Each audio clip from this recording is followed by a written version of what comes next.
Biafra, superstars, media.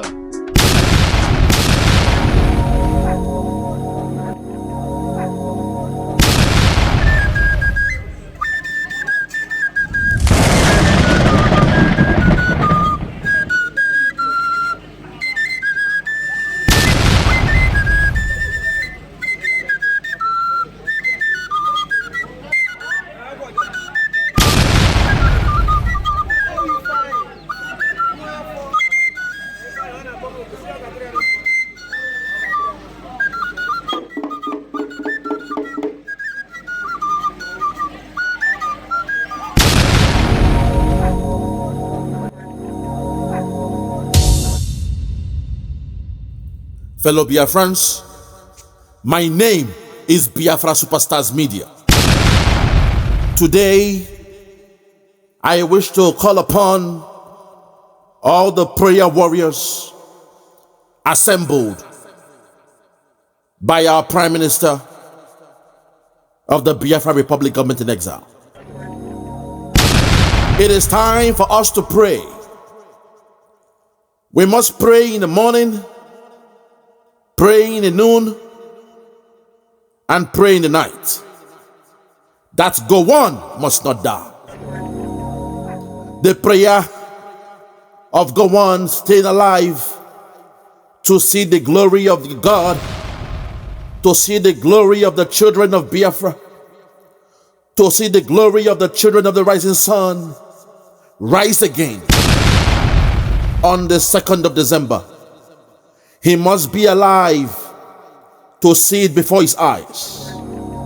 As in the early days, in the month of February, where Philip Effiong told Gowon face to face. He told him, and I quote, "Be kind to the children of Biafra. Today we surrender to you with the promise of no victor and no vanquish. You must be kind and take care of the children. 3 million are already dead. The remaining ones, they are now in your custody. Be kind to the people of Biafra. If not, if you continue with your evil ways, the children of Biafra will rise up and continue the fight for their liberation. Be kind. Go on. Be kind."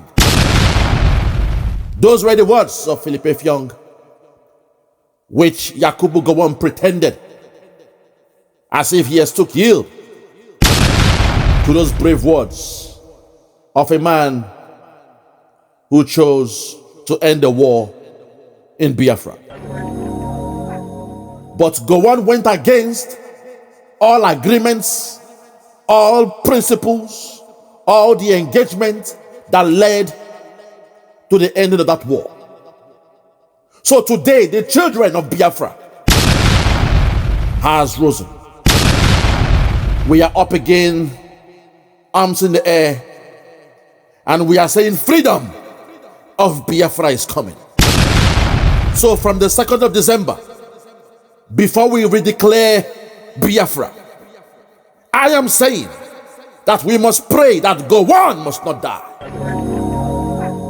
He must be alive to witness the coming of God. He must be alive to witness the rebirth of Biafra. He must be alive to witness the prophecy of Philip Effiong coming to fruition. It must come to pass. Without any much further ado, my people, I present to you the Biafran golden child to share with us the latest on Gowon being in London. Yes, we know he went to London. Yes, we know Buhari joined him in London. And guess what?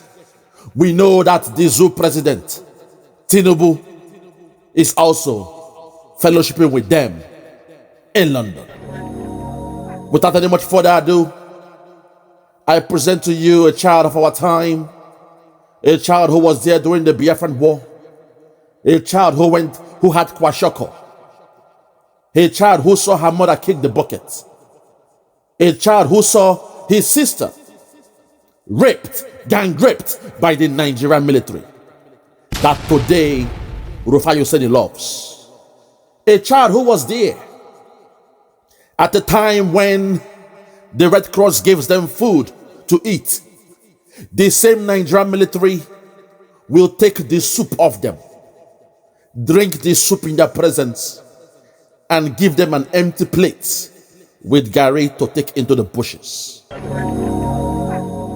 This child has seen it all, and today he's an elderly man. And I've given him my platform to share.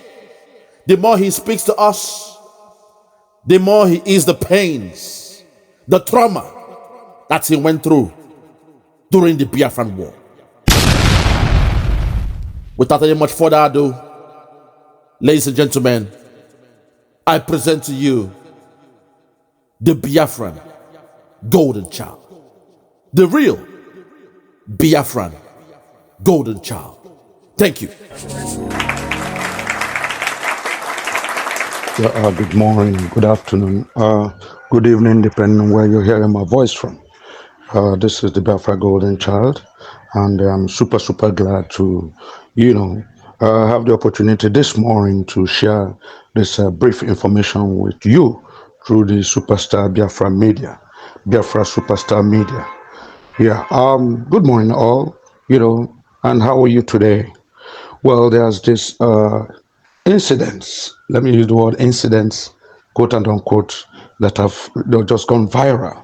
I mean, it's as if there's fire on the mountain for Nigerian leaders, both past and present, because following, this our continuous expectation, and this our continuous propaganda, and this our continuous prayer for the emergence of a successful emergence of the United States of Biafra come December 2nd, 2024. A lot has been happening in the polity.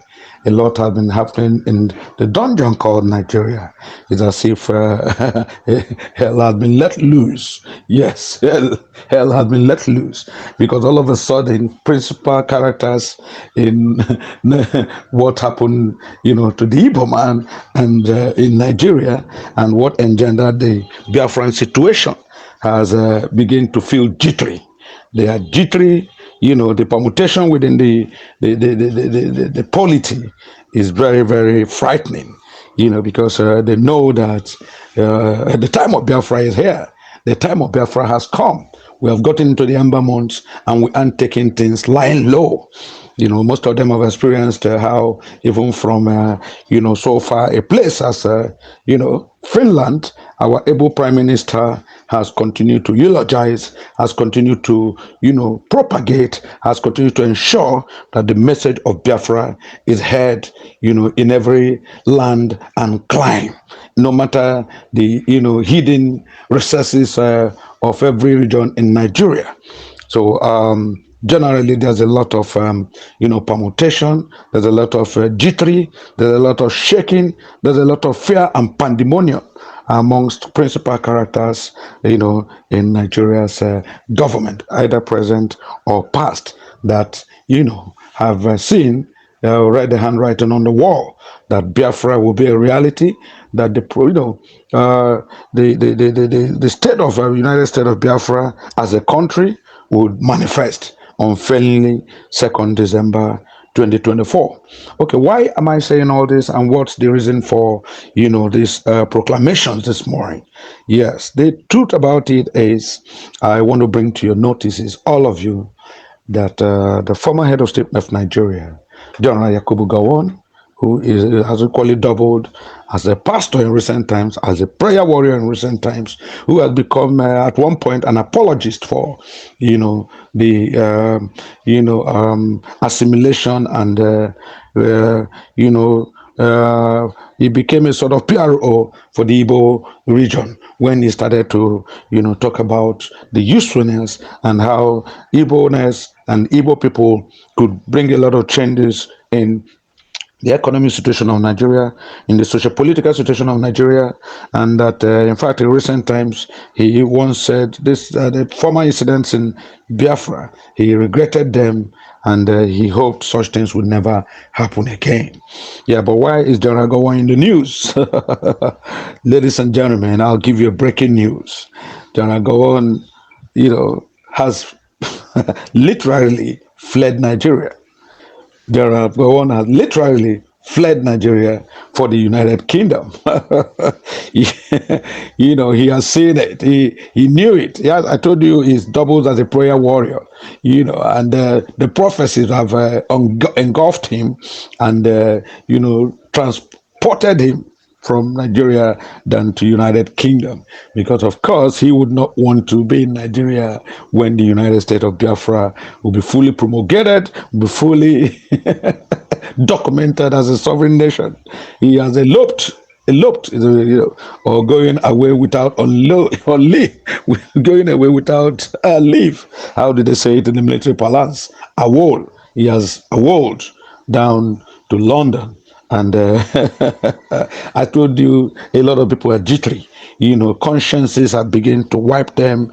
Their souls have begin to flog them, and their emotions are running riot. They cannot face the reality that this very thing, this very movement that they thought they could have effectively, suppressed, they could have stifled, they could have killed, they almost annihilated. Way back in 1966, 1967, 1968, 1969 to 70, that in recent times, in 21st century, in 2024, is still coming back to haunt them, because Biafra will never die. Biafra has never died. In fact, Biafra can be likened to a child that has now blossomed into a fragrant and ebullient and strong, powerful man, Superman. So they are jittery. General Gowon has fled Nigeria. The last times we saw him, people saw him, he was in the United Kingdom. He was in the United Kingdom. And guess what? Who was with him? The PMB, the former president of this country, the last one, penultimate president before this one, President Muhammad Buhari. They were seen together, hobnobbing, discussing in low tones, shaking their hands, as if, bro, what are we going to do? Where are we at? Is this going to be? How can we stop it? Is this going to be real? So General Gowon and President Muhammad Buhari, former President Buhari, were seen together, shaking their heads, discussing in low tones and generally sweating, even in the cold British weather. The souls of the killed, the souls of the martyrs will haunt all those who heavenly and unfairly, wickedly try to destroy and annihilate Biafra. That is it. And so, gentlemen, ladies and gentlemen, General Gowon has fled Nigeria. General Gowon is at this moment, in feverish back-to-back meetings with former President Muhammad Buhari. And guess what again? Gentlemen? This one is a mouthful. Seriously, this is a big one. This is a big one. Guess what? Who has gone to join them? Who has gone to meet them? Yeah, whether you like it or not, bro, I'm going to say it. There's no need hiding it. This is a high time. This is the high time Biafra begins to smile. I think it's high time the Biafrans begin to, embrace, everything good about Biafra. We should continue to enunciate it. We'll continue to, announce it. We should be proud of it. There's nothing to be shy about. I mean, our mother is coming home. Our father are coming home. Our great-grandfathers are coming home to roost. Yes, because Biafra, come 2nd December 2024, will be a full-fledged nation, for all freedom lovers of Nigeria, those who are tired of the decadent system in a man of 64 years, a country of 64 years that is still learning to crawl. It is an abysmal failure for a country to be 64 years and you cannot guarantee your citizens even the slightest and the slimmest iota of good governance. You cannot show any meaningful development with all the oil you make in this country, with all the oil drilled in this country. Nigerians should have been living as comfortably, as Saudi Arabians, as comfortably as, far above the UAE. But what we see is crass corruption. What we see is failure in government, clueless government. What we see are ideas bereft of human face. We see a lack of humaneness, a lack of consideration for the generality of the citizens. We see absolute greed and avarice in leadership positions. We see where people have,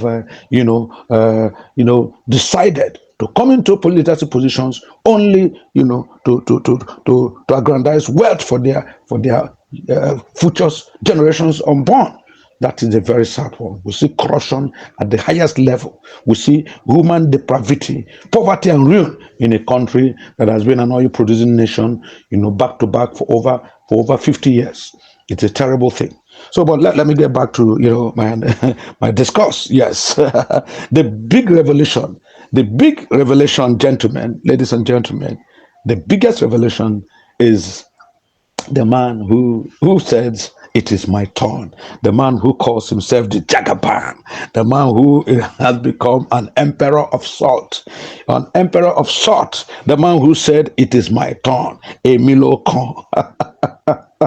The demigod. The man who acts like a demigod. Yes. You either listen to me, you either accept things. If you don't like them, go to court. The man who talks like a King Kong, the man who believes he is Napoleon, who is always right, has jetted into London, jetted into Britain. Guess what? To go again and join General Gowon, Yakubu Gowon, and the PMB, President Muhammad Buhari, in London. In London again. What are these three musketeers? What are they talking about? What are these three men that have one thing in common? The decimal revolving factor between them is that they, two have been once the president of this country, head of state of this country, and one is still a serving head of state. And what is troubling them, you might ask? What is making them jittery? What is shaking them? What is making their foundations to grow so weak? What is making them sleepless? What is making them have no appetite for food? What is making them run helter-skelter? What is making them fly across several oceans to go and have this secret palais? You want to guess? Of course, it's Biafra. It's Biafra. They have all seen the handwriting on the wall. They now know these people are serious. I mean, this situation, is no longer a child's play. We thought, of course, after Wazulike, the former Masob man, came up and talked Biafra. We thought it was all over. We settled him. We thought after the death of late Dimo Ojukwu, who was the Biafran warlord, the man who started the secessionist thing, the man who championed it. We thought after the death of Dimo Ojukwu, the Biafra would have been buried for life. And of course, when we in recent times, when we arrested, when we kidnapped, when we deported, and grabbed MNK, Mazen Nnamdi Kanu, who was touted as the leader of the IPOB, leader of Biafra, we thought once we grab him, extradite him from Kenya, that of course Biafra will be history. Biafra will be a story for another day, story for the Biafra Palace, story for the museums, stories from the annals of history. But of course, again, it was wrong. We couldn't. We were defeated. Mazen Kanu is in our detention. We have made sure he's in the DSS dungeon. We have made sure nobody can have access to him. We have made sure, every time he goes to court, new charges. If he is not guilty of this, we bring up new charges. We have made sure we have kept him back to back now for close to 4 years in the gulas of the DSS. So where is this power coming from? And then they talk about Simon Ekpa, this young man. And we thought we had gotten him right. When we invited the foreign minister of Finland to Nigeria, we brought that woman here. We said, Madam, get this man for us. We got him. Madam, get him. This man is creating a lot of pandemonium from Finland. This man is creating a lot of tension from Finland. This man is generating a lot of videos, instructions, and, he's running a parallel government, from exile. Can you bring him to us? Can you get us Simon Ekpa? We need him at all costs. They told the Finnish Prime Minister, we need him at all costs. We want him here. Give him to us. Why are you keeping him? Why are you keeping him? Please give him to us. Give him to us, they pleaded. And of course, unfortunately, very unfortunately, the lady could only say, what could she say? What she thought she could say. She only told them, yes, of course, we'll do all it takes. We'll try and see how it goes. But of course, we are going to, use diplomatic channels. This is an international community. This is a democratic society. Nobody can just come here and begin to arrest any person, begin to harass any person because of propaganda and hearsay. As far as Finland is concerned, we have not seen anything at all so far that this gentleman, Simon Ekpa, a law-abiding citizen of Finland, has done. But we're going to look into it. Of course, we'll see how, to get across to you. We'll try our best, and anything we find out at any point in time, if we find Simon Ekpa a dissident, if we find him a trouble in our country, we will find out that he's, an insurgent, a felon. Of course, we're going to get him. Of course, we're going to, deport him to Nigeria. Of course, you can depend on us, but we are peaceful, loving people. We are people who don't just jump to conclusions because somebody told us that. We follow processes. That was what Elena Votron told the Nigerian Foreign Affairs Minister when he wanted at all cost to grab our able Prime Minister Simon Ekpa. As if it's not enough. As if that was not enough. Once again, as if it's not enough, during the 79th United Nations General Assembly, just 2 weeks back, the Jagaban sent, his vice, Alhaji Shetima, to represent him there. And of course, what did Shetima go to do at the United States General Assembly? He went there only to confront the Finland president, Alexander Stubb. He went there and got a meeting with Alexander Stubb, the Finnish president. What did he tell him?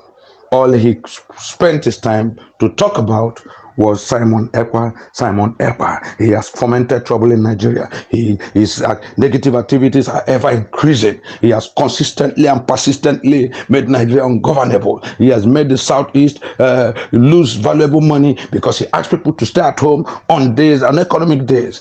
Simon Ekpa should, by every means, be deported to Nigeria. The Finnish authorities should help him. What will it cost? What do they want? Do you want us to do to accelerate bilateral trades with you? You want us to do technical, educational, and cultural agreements together? What do you want? Do you want oil wells? Do you want, what do you want? Name it. All we ask for is give us Simon Ekpa's head on a platter of gold. That was what Shetima wanted. That was all he did. That was what he spoke about. And that was every attempt that he made at the United Nations General Assembly. Of course, Alexander Stubb, a diplomat, a president, a man who knows that the tenets of democracy, guarantees that there should be freedom of speech, there should be freedom of association, there should be freedom of movement. He looked into what the Nigerian government was saying via his vice president, Ladi Shetima. He looked at him in the face and said, Vice President, Your Excellency, Mr. Shetima, thank you for the information, but we're going to do our due diligence. We will find out who this Simon Ekpa is. We will find out if he's committed any atrocities, especially in Finland. But please note, Finland is a democratic society. And we want to believe that if things were actually going well in Nigeria, if Nigerian government was resourceful and was people-oriented, if there was no hunger, hashtag hunger and bad governance in Nigeria, if there are no militants warring Nigeria from every corners, then of course we'll know that this man is a troublemaker. But of course, I want to tell you, Mr. Vice President, every day we read about the Boko Haram activities in the northeast. Every day we hear the Fulani herdsmen who are, marauding, all over people's farms, destroying their farmland, burning their houses, raping their women, and killing the people. Every other time we are helping of the Metiala people, who continue to, who call themselves marauders, who tell you they are wanderers. They move from place to place. They should go everywhere. They cannot be at a particular location. That helps their cattle. That helps their animals. That they should know that these people are nomadic people. Nomadic. They move from place to place. So we hear this, Mr. Vice President, but Nigeria has not done anything about them. Is it this Simon Ekpa that we know is a citizen here, respectful man, who is a man of peace, who at every point in time we have listened to him, and everything he's talking about is justice. Every time he's talking about is equity and justice. He's talking of fairness. He's saying that his people should be given their rights, to aspire to any positions in the country. He's saying that his people should not be marginalized. He's saying that his people should, breathe free. Take a breath of fresh air. Say his people should be allowed to breathe, to do businesses in Nigeria without undue restrictions, without undue taxations, without frustrations. He said Simon Ekpa, every time you heard him talk, he's saying, why are there no railroads down to the southeast, down to Biafran territories? Why are there no seaports? Why are the seaports located far away? And the Biafrans, the Igbos, are the ones who are into importations, who flood Nigerian markets with every goods and services. And yet you don't put any seaports to them. Why are their airlines not grade A airlines? I mean, the airlines, you still have to come to Nnamdi Azikiwe University Airport at Abuja to fly. You still have to come to Murtala Mohammed Airport to fly. I mean, why are the airports in the southeast very redundant? Merely figments of imagination. So, as I was told the Vice President, please, sir, with all due respect, we are going to look into your matter. Don't come here and tell me you give me this, you give me that. You want us to deliver Simon Ekpa on a platter of gold. Bro, we don't live in the dark ages. This is the 21st century, sir. Alhaji, Vice President. This is the 21st century. We don't live in dark ages anymore. This is the time of reason.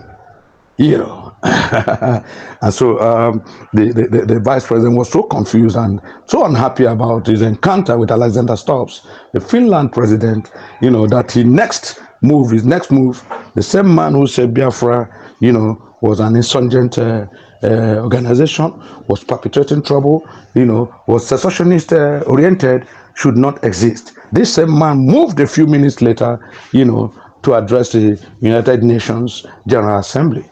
And we thought, wow, this time he's going to say something realistic, something better, maybe make a point or two on how Nigeria intends to develop its people, intends to get away from this bad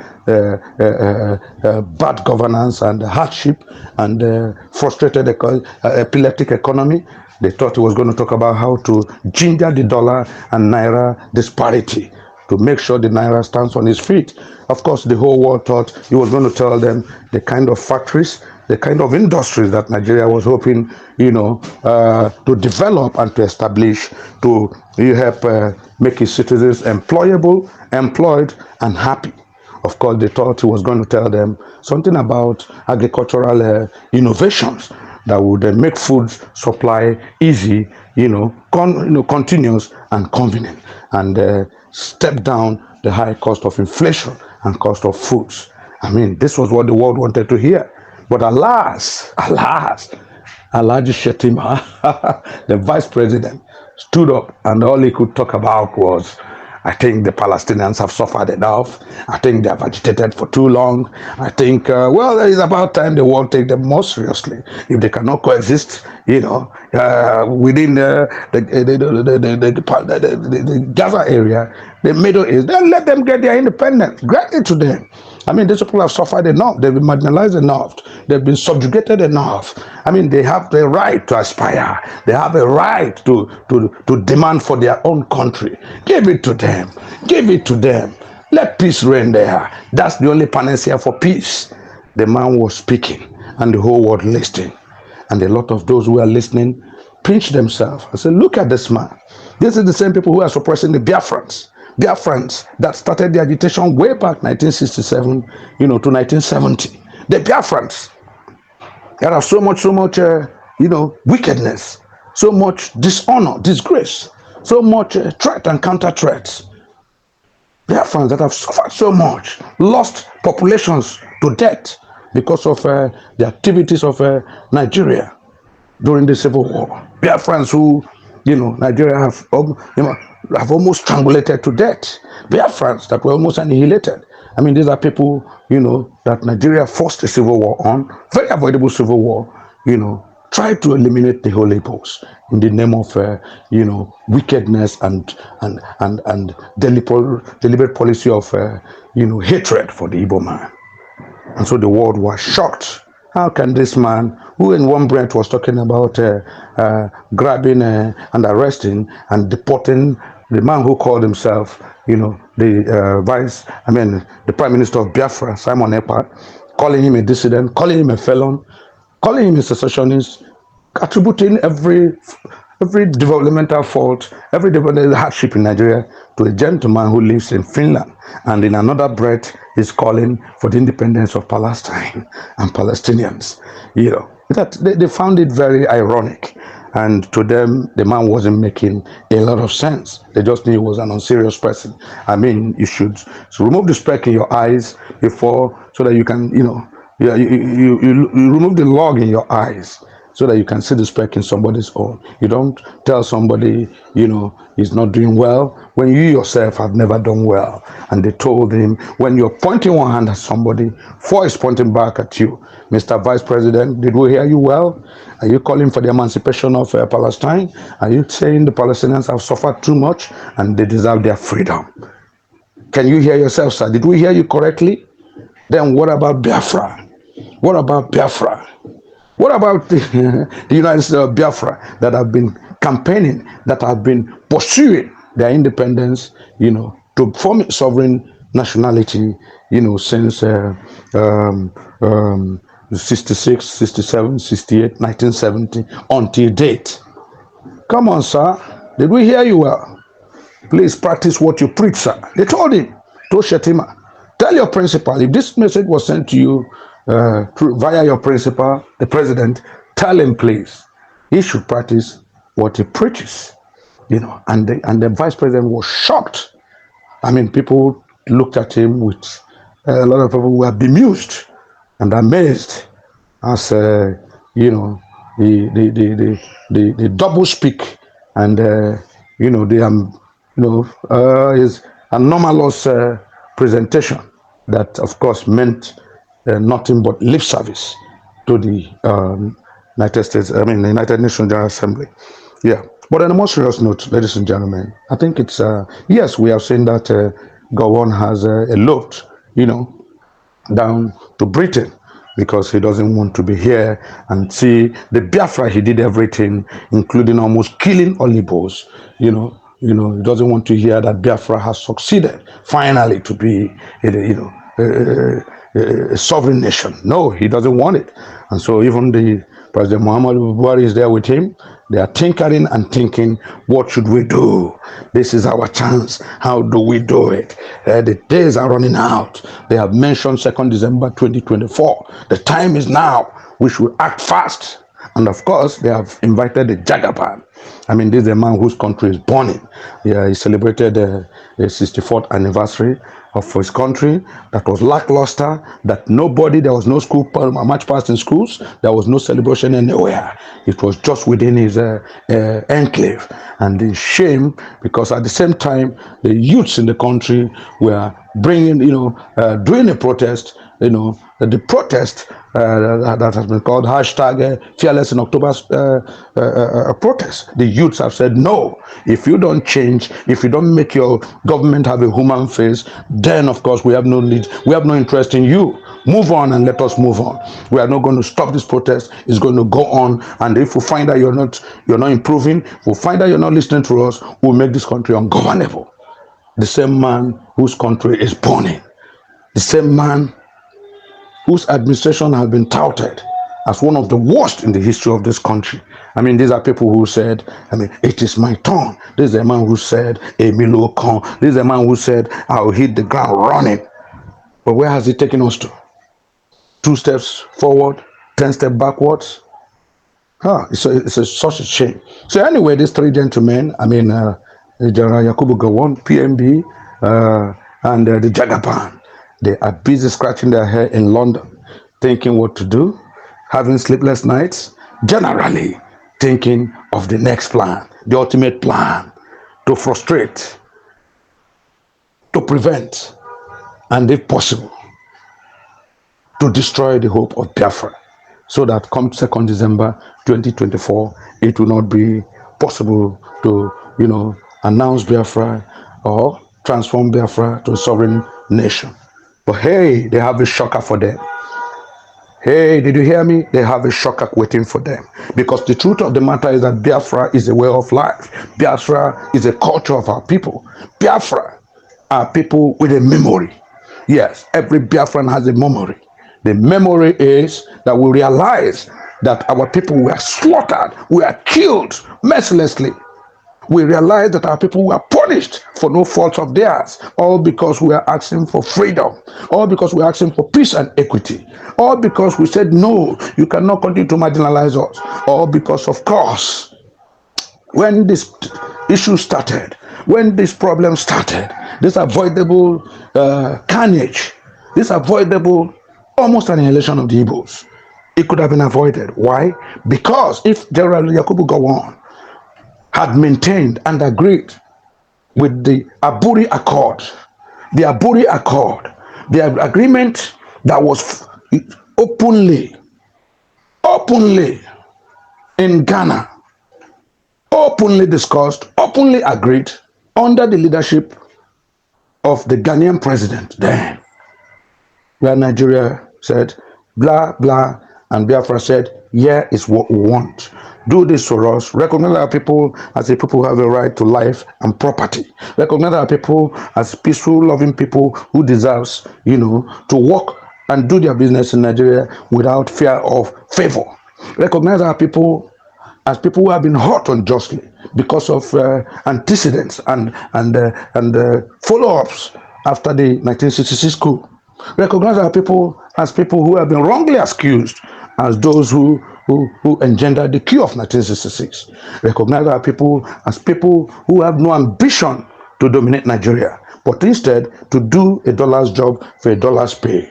Recognize our people, the Igbos, as people who have come to add their quota in the development of Nigeria. Recognize our people as people who deserve to enjoy their rights and privileges as citizens of Nigeria. This was what was written. This was what was agreed at the Aburi Accord. And of course, General Yakubu Gowon came back to Nigeria after the trip from the meeting at Ghana. He accepted, he came. But when he came here, he met his advisors. And unfortunately, his advisors gave him a very, they gave him a very, very, very sad evaluation of what they thought was Aburi Declaration. They told him, listen, Colonel Ojukwu has used your brain. He schooled in London, he schooled at Oxford, he has used grammar. He has used all kind of metaphor. He has used all manners of poetic bamboozlings to bamboozle you, General Gowon. Ojukwu has used language to befuddle your thinking. If you agree with this, if you sign this agreement and you stand by it, you have ceded Nigeria down to Biafra land. You have given power to the Igbos, and they will run you down effectively. They will totally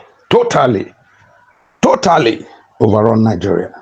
They will totally dominate us, and by this kind of agreement, you are making the Igbos the numero uno, number one, as far as Nigeria is concerned. And of course, Gowon looked left, he looked right, he said, me, I won't play the second fiddle. I won't be the coward. I won't be the one who tell Ojukwu, say, look, so you are trying to bamboozle me? Were you thinking I couldn't understand? That was what his advisors told him. That was what Chief Obafemi Awolowo and Co told him. That was what they told him. And the man went on rampage.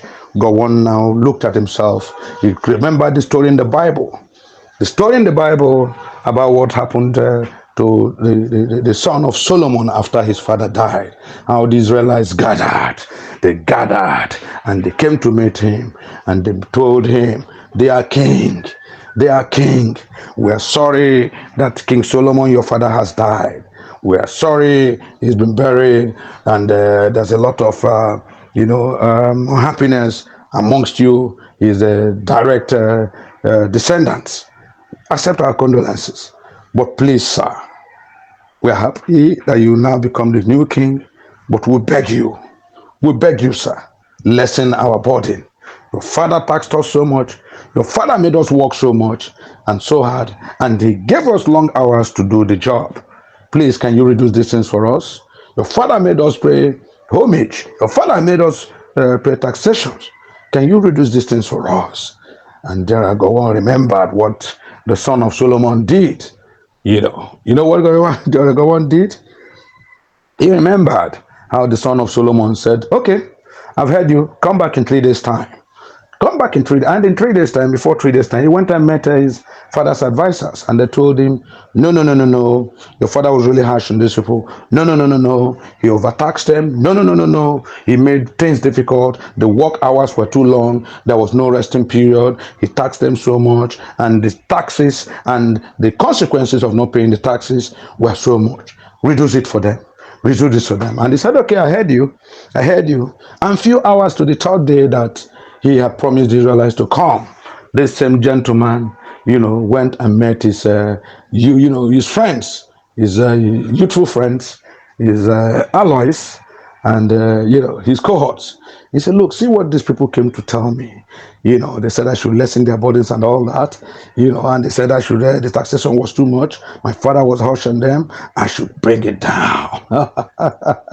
And they asked him, his cohorts, his friends asked him, and what did your father's advisors say? He said, they told me, yes, we should take it easy, nice and slow. It was hard for them. Bring it down a little bit. And they laughed.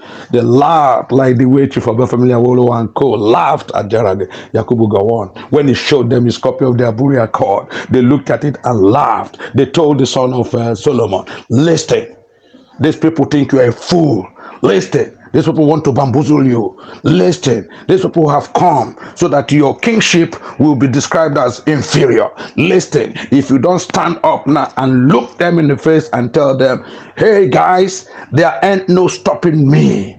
It's a decision today. What my father has done to you, the times he has given you, I will double them. I will triple them. Your taxations will be quadrupled. I tell you now, if you're working 5 hours, you'll be working 10 hours. I tell you now, if you are giving such a quantity of stone, such a quantity of cement to do sand and cement, to do 10 blocks a day, now you'll be doing 120 blocks. Let me tell you, my little finger is stronger than my father's biggest finger. Let me tell you, if you think that you're coming to me to intimidate me, if you think you're coming to me to to show off, if you think think you have what it takes to minimize my structure or to undermine my administration, you have a lot to think about. Because from this moment,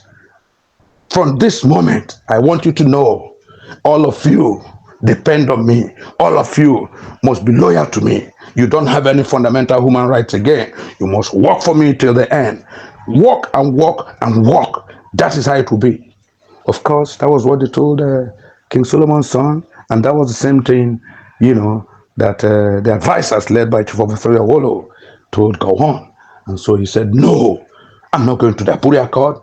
No, with you, Odume Woduku, and your people, your so-called Biafrans, your so-called Southeasterners, if you think you can undermine me, you have a lot to contend with. Forthwith, get back into the system. No Apuri Accord, no nothing. Ladies and gentlemen, of course, we all know that was the history of the Nigerian Civil War, because the Biafrans said, oh, like the Israelites told King Solomon's son, is this all we see in Jesse's family? Is this all there is in Nigeria? Okay, to your tents, O Israel. To your tents, O Israel. We have nothing in the house of Jesse. And that was what the Biafrans, under the leadership of Dim Odumegwu told Nigerians. Hello, if this is what Nigeria is, if Nigeria said there's no sanctuary for the Biafran, if Nigeria cannot guarantee us our security and safety, if Nigeria cannot guarantee us, our freedom to mingle, to do business, to plant our crops, and to survive, if Nigeria cannot guarantee us peace, living in peace, if Nigeria cannot guarantee us that we can move around, junket within the regions, that we can aspire for the center, then of course, to your tents, O Biafrans.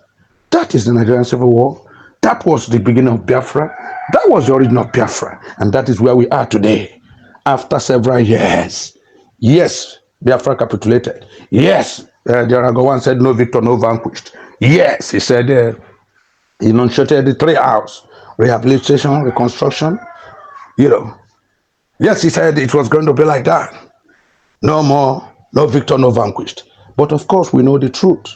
The truth is that ever since then, everything that the Igbo man represents, everything that the Biafran represents has been a terrible, terrible, nightmare for Nigerians. We have been subjugated, we have been frustrated, and the worst part of it, we have been economically disenfranchised. Because after that war, 66, 67, 68, 69, 70, the Biafrans were gifted with only 20 pounds. 20 pounds to eat and die. Take it or leave it. Go. You are a conquered people. Go. You are a vassal. Go. We don't need you. But that Biafra has risen today. Those people that were gifted with 20 pounds have become captains of industry, importers, exporters, highly influential and achievement-oriented people. And that is why we're looking forward to 2nd December 2024, when our able Prime Minister would declare United States of Biafra.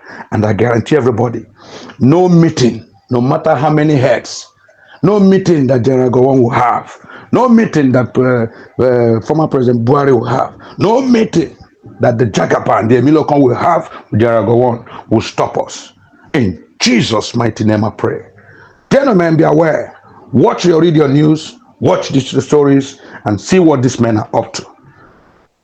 See what they're up to. We are freedom lovers, we are peace lovers, and we know we shall overcome. We know we shall overcome. We know we shall overcome. In Jesus' name, amen. Good morning, have a great day, and bye-bye for now. I want to use this opportunity to call on the committee for prayers for Gowon. Number 1 in this committee is Dominica Olewune Chinyere Apo, Blessing Nzom, Gregory Onyejuwa, Chinedu Aguyi, and Presence Odohunoge. This committee will be the official prayer warriors for Gowon to be alive in December.